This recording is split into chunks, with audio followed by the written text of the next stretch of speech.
Yo, what's good YouTube? It's Kevin Pack here, and I'm sure you guys already noticed that I got some new glasses and I got a fresh fade. Oh, your boy's confidence level is just top tier right now. I hope you guys are staying healthy and getting your bread out there because the world is kind of crazy, and when the world's going crazy, the only thing you can do is focus on yourself and getting that bread. Now, if you guys don't know who I am a multiple six-figure Amazon business owner, and on this channel, I like to help people out with their entrepreneurship journey, Amazon-related business, and my journey as well. I've been doing Amazon for the last few years, and this is currently my full-time thing right now, and I also help people and consult with other Amazon business owners as well, help them grow their businesses and teach people how to actually sell on Amazon because it's the real market. It's a real type of business being made.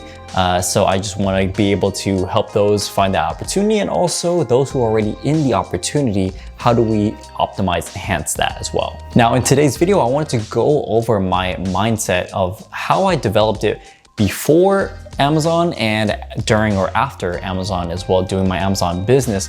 How has my mindset actually changed? What was it like before and what's it like now? And what have I learned along the way? I definitely think it's important to understand and develop a business mindset, and I believe that anyone can develop a good business mindset. It's not something you're born with or some kind of God-given talent like my extremely good looks or my height. Now, before we begin, I'm gonna show you guys my sales so you guys know I'm a current Amazon seller as well. All right, so it's about 3:44 p.m. right now, so we are in the middle of the day.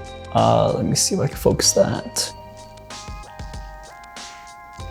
All right, so for the month so far, we've done over $15,000, and then for today, made over $500 so far. $15,000, and we're halfway through August, and that's pretty awesome. So I'm pretty much on track to hitting $30,000 again. So I'm averaging about $1,000 a day. And I'm pretty happy to see that and the growth, because it's kind of crazy to see where I first started and where I'm at now and what my goals were. Because before I would think, oh man, if I could just make $200 a day on Amazon, that'd be great, you know? And then it moved forward and it was like, oh man, if I could make $500 a day on Amazon, I'd be set. And it just kept growing further and further. And now it's like, I'm doing $1,000 days. And it's kind of crazy to see and funny to see also how much farther I push my goals.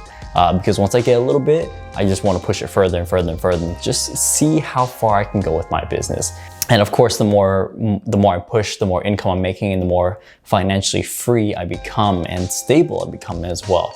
So it's really just a blessing to be in this position, and I'm really thankful that I took the opportunity when I got a chance. But it wasn't always sunshine and rainbows either. I didn't just wake up one day, start an Amazon business and was successful, you know, the first day or the first year. If anything, I failed my first year. And my mindset had a big role in that. So I'm gonna give you guys kind of a perspective of what my mindset was beginning all the way up till where we're at now. When I first started my business, I was a very naive young lad. I had a lot of emotion and not enough logic in the business. I jumped into products because I got attached to them because I just saw like their revenue numbers and they're making, oh, $50,000 a month, but I didn't, you know, take into other factors and I didn't really step back and analyze a market properly. Instead, I just went with, okay, it's making money, let me just go for it. In any business, your logic definitely has to be stronger than your emotion. But don't get it twisted. You do want to use some emotion in business because you want to think about things in the customer perspective. You want to understand customer psychology. But at the end of the day, logic is the one who's going to prevail. And when I first started, I had a weak understanding of adding value to a product and how to please a customer. And at the end of the day, we have to please the customer. That's what we're doing. We're creating products that add value to customers so they have a reason to buy our products. And I didn't get a good understanding of that. As I stuck to the business, I started to learn more and research more and learn the ins and outs of the business and figure out what worked and what didn't work. And also learning how to disconnect my emotions from my business and instead make decisions off of a logical sense. That's something that makes sense. And then at the same time, this is where my logic kicked in further because my mindset shifted from I'm scared to fail to I only need to get this right once. And because of this logic, it helped me push further and basically go through all these failures and learn from them and use them as a stepping stone forward, if anything else. Because really logically, if you think about it, if you keep trying at something and you keep learning from it, eventually you're gonna have to get it right at some point if you are learning from mistakes. So in that sense, that's where I basically took the emotions of, failure and fear and everything, and I put logic into it. And I really focused on, I just need to get it right one time and then repeat that. So in the beginning, I was a very emotional type of a seller and business owner, and I just went off of that. And I didn't really use too much of my logic like I am now. And now when I'm working on my business, I'm really focusing on, does it make sense? Do the numbers make sense? Does this product make sense? Have I analyzed all markets of it? And that's another skill that I've been able to develop in my mindset, is learning how to analyze better. And I really know how to make decisions off of my analytics now. Before, I used to just look at products and just check their revenue and see if it's high and see if the reviews are low for low competition.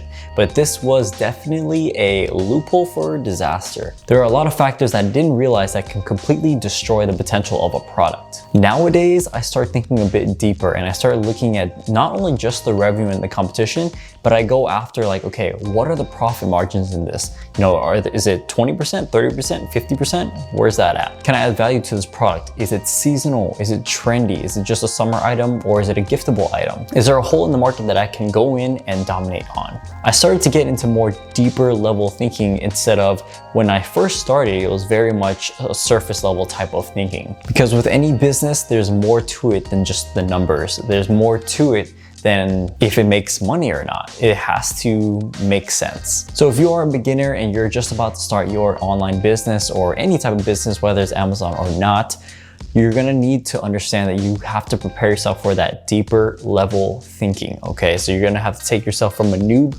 in a business mindset and take it to a much more advanced level. So start asking yourself more questions, start asking why, start looking at all aspects of the business and all aspects of a product that you're validating, and really start to dial it down and step back, take your emotions aside and really analyze like, okay, now that I gathered this information, does it make sense to execute from here? So basically that's probably the main thing that I realized when I first started versus now, is just taking that emotion out and really thinking more logically and deeper into what my specific market is of whatever my business is, Amazon or with my courses or whatever. It's just narrowing it down and really focus, honing in and thinking logically, okay? So set aside your emotions, guys, and I hope this was a very helpful video for you guys, and I hope this really sets the mood for your next venture or whatever your business is, and just always set out to be learning and always set out to think deeper and ask a lot of questions, okay? So thanks for watching, guys. I hope you guys enjoyed this. I will catch you guys in the next one. As always, go make that money, and I'll see you guys later. Peace.